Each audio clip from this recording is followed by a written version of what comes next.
Magandang tanghali po. Papakita ko lang po ang update sa aking mini manukan. Ito po ang aking bagong acquire, isa pong alimbiyugin. At ito naman po yung aking nagkasakit ng halak.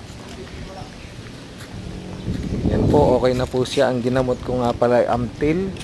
2 times ko lang po siyang napainom. At dito naman po, nandito ang aking mga 3-month-old na mga tatsaw at mga pulit, 2 pulit. Yan po ang aking gray at saka isang dito, bulik. Nandito naman po, ito po ay kinuwarantin ko muna kasi parang nakikita ko na may sakit. Dito naman po tayo sa aking mga inahin. Na-cover po siya kasi medyo maulan dito ngayon sa Batangas.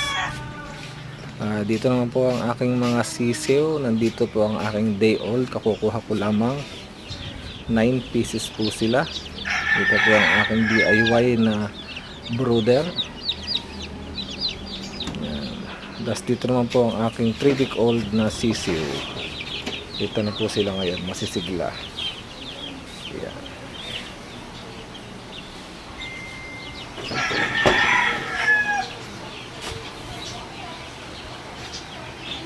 Po, ingat po tayo lahat. Salamat po.